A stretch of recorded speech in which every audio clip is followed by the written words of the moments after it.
C'est pas facile pour moi de parler à la caméra comme si c'était un humain. Bonjour toi, j'espère que tu vas bien. Aujourd'hui, je vais te donner 4 astuces pour être plus à l'aise au téléphone. Qu'est-ce que tu peux penser pendant que tu appelles pour te sentir serein ou sereine? Qu'est-ce que on peut se dire juste avant d'appeler? Qu'est-ce que ces personnes pourraient dire sur toi quand tu les appelles? Et qu'est-ce qu'on pourrait s'imaginer du téléphone? Alors désolé du temps que j'ai pris pour faire cette troisième partie. J'ai eu beaucoup de travail, je m'en excuse. J'ai fait beaucoup de vidéos. En fait, concrètement, j'ai voulu absolument faire cette troisième partie en même temps que la quatrième partie. Et je vais t'expliquer pour quelles raisons à la fin de cette vidéo. Et bien entendu, je voulais en même temps publier des vidéos sur ma chaîne et en même temps changer radicalement toutes mes vidéos que j'offre dans la barre de description qui est juste en bas de la vidéo. Il y a un petit lien avec les vidéos en cadeau que j'offre et je voulais aussi les changer radicalement. Ce qui a fait que j'ai fait beaucoup de tournages en ce moment et que j'ai préparé bien entendu l'offre que je vais te faire à la fin de cette vidéo, une nouvelle offre, parce qu'il y a un petit truc différent et nouveau à la fin de cette vidéo que je viens de réaliser. Et aujourd'hui, nous sommes dans la troisième partie où je t'ai donné dans les autres parties des astuces pour avoir plus confiance en toi quand tu appelles au téléphone. Aujourd'hui, ça va être différent, c'est beaucoup plus ce qu'on va se dire dans sa tête, la psychologie de l'appel, etc. Quand on appelle toutes sortes de personnes, physiques ou pas physiques, ça existe d'appeler des personnes pas physiques. Je me rappelle encore qu'il y a quelques années, quand je voulais parler au téléphone, que je voulais appeler n'importe qui, que je voulais appeler un service client, n'importe qui, je me rappelle que je me cachais dans ma chambre. Je me cachais de, par exemple, des personnes qui avaient dans l'appartement. Je me cachais de ma mère. J'essayais même d'appeler quand il n'y avait fait personne, que tout le monde est absent.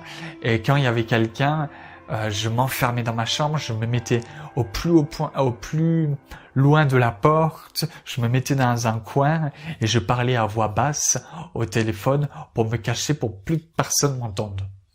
Parce que j'avais vraiment peur d'appeler. Et encore cela, je le faisais quand je me sentais obligé d'appeler parce que forcément, j'avais de la peine même d'appeler et j'essayais de déléguer ces tâches pour pas appeler.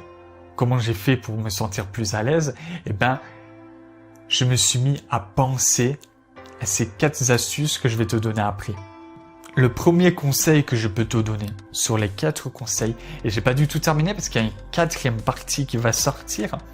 Et cette 4e partie, je vais t'en parler à la fin de cette vidéo parce qu'elle ne va pas sortir sur la chaîne YouTube. Déjà, c'est un peu bizarre, mais la première astuce que je peux te donner, et ça m'a vachement aussi aidé à détraumatiser, c'est que c'est peut-être bizarre, mais c'est peut-être que quand on a peur aussi, on a tendance à voir le téléphone comme si vraiment on parlait à un humain, mais comme si c'était vraiment un humain, le téléphone.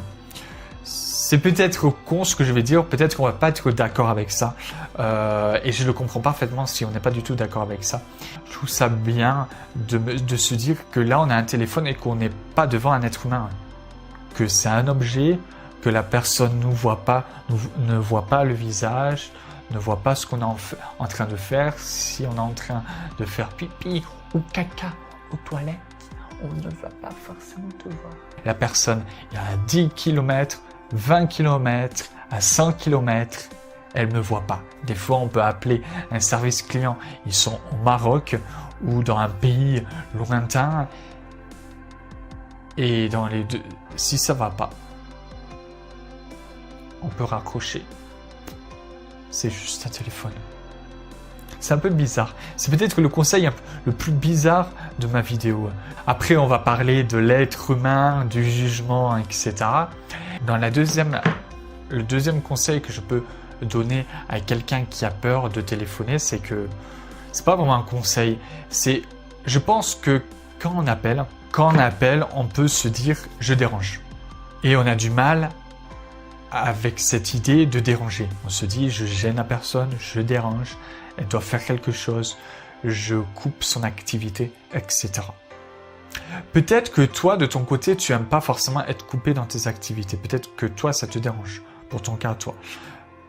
En général, pour te dire, je vais te dire un truc, c'est bizarre. C'est bizarre et je le remarque moi-même dans mon travail. Le 3/4, 90% des gens s'en fichent complètement d'être coupés dans leurs activités quand tu les appelles. Tu me diras, les services clients, etc., ils sont payés pour ça.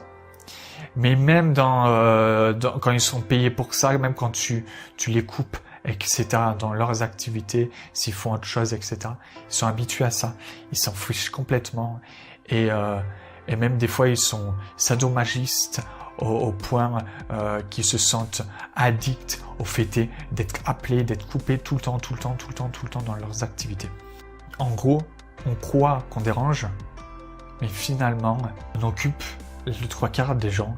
Les gens, ils sont toute la journée coupés dans leurs activités avec le téléphone. Une personne, une de moins, c'est pas dramatique. Bref, le deuxième conseil, c'est que finalement, on ne dérange pas tant que ça les gens. Je sais pas trop si je t'ai aidé. C'est un peu bizarre, des fois j'ai un peu des points de vue un peu bizarres, un peu loufoques. Dis-moi ce que tu en penses dans les commentaires parce que l'échange est assez productif quand on donne son point de vue, surtout le point de vue un peu bizarre que j'ai donné. Et donne-moi ton point de vue si t'es pas d'accord. Je suis tout à fait ouvert à cette idée de ton opinion. Tout ce que je viens de te dire, ça m'aide finalement pour appeler, me dire que de toute façon, voilà. Enfin après, je vais te donner une 5e astuce, une astuce bonus, vite fait putain. J'espère que la vidéo ne va pas durer trop longtemps. 19 minutes. L'astuce, je vais pas te la donner, l'astuce bonus, je vais pas te la donner, je vais te la donner dans la 4e partie parce que sinon, on n'est pas sorti de la béberge, enfin de l'auberge. J'aime bien dire n'importe quoi. La 3e astuce pour être plus à l'aise au téléphone, tu peux par exemple te demander le but de ton appel. Pourquoi tu appelles? Et de focaliser ton attention sur le pourquoi tu appelles. Par exemple, si tu appelles quelqu'un, un ami, que tu veux juste discuter, tu te dis, le but de l'appel, c'est discuter amicalement, rire, etc. Si tu appelles un service client, te dire, si c'est par exemple pour des renseignements, te demander le but de ces renseignements. Comme ça, tu as dans la tête le but et les questions que tu vas poser et dire. Et ensuite, moins penser à ce qu'il y a autour, plus penser au but. Tu appelles pour des renseignements, tu appelles pour des questions. C'est comme ça, pas plus. Ne pensez à rien d'autre. Juste à ce que tu vas faire, à l'action que tu vas faire. Et ça rejoint le 4e conseil que je peux te donner. Le 4e conseil, c'est que si par exemple tu appelles pour un service client, c'est que les gens ne vont pas te juger. Et personne ne va te dire quoi que ce soit, parce que s'ils te disent quoi que ce soit, de toute façon, ils ne sont payés pour ne pas le faire. Ils sont payés pour être dans le non-jugement. Pour mon cas, moi, par exemple, je travaille en accueil et tous les jours, j'ai une centaine de personnes qui m'appellent et j'en vois de toutes les couleurs tous les jours.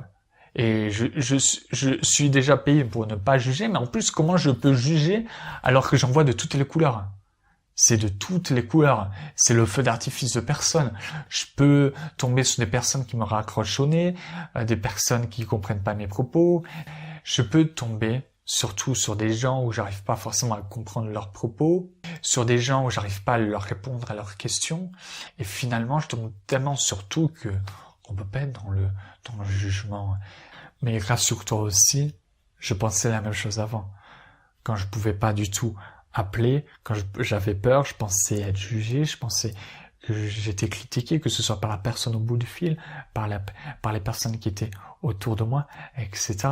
Et j'avais peur de ça. Et je finirai cette vidéo en te disant que l'action est l'oxygène de l'estime de soi. L'immobilité la fragilise. Le mouvement la sauve, même au prix de certaines douleurs. Agir, c'est se confronter à échouer, à être jugé. Mais l'estime de soi se construit aussi avec des rêves brisés. Ceci est une citation d'André Christophe. J'espère que tu as apprécié cette vidéo. Si la prochaine fois, on va parler dans la 4e partie. Si tu veux savoir comment être plus à l'aise avec des astuces concrètes sur papier, qu'est-ce qu'il faut faire juste avant d'appeler, avec des exercices vraiment concrets, l'organisation juste avant un appel. Parce que on peut se dire, je sais pas quoi dire quand j'appelle. C'est pour ça que j'appelle pas.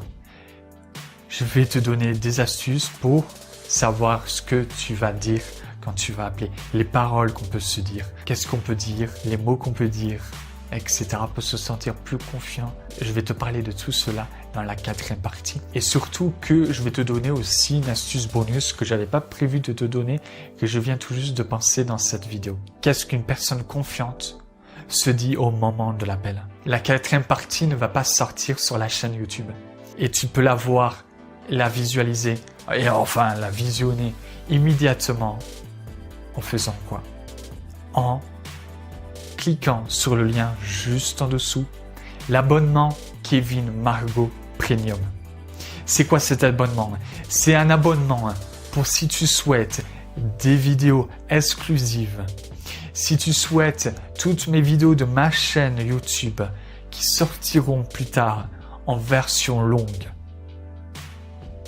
et des conseils bonus que je ne donne pas forcément dans mes vidéos de ma chaîne YouTube. Alors, si tu souhaites, par exemple, à chaque fois qu'une vidéo sort sur ma chaîne YouTube, si tu souhaites avoir un lien privilégié, un lien exclusif de cette même vidéo en version longue, si tu souhaites des vidéos inédites qui sortiront de temps en temps, par exemple une vidéo par mois, inédite. Je ne sais pas encore le rythme de mes vidéos inédites qui sortiront.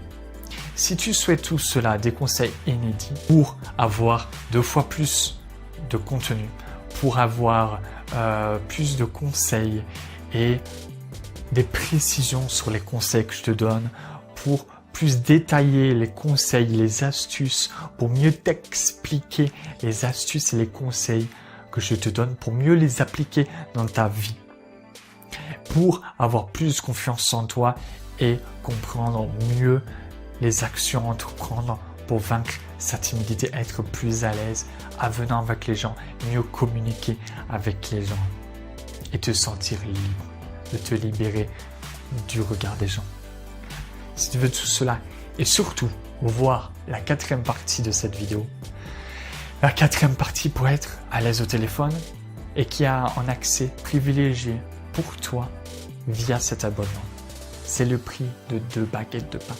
Tu peux, si tu veux, cliquer sur le lien juste en bas. Je finis cette vidéo en te disant, célèbre ce que tu es.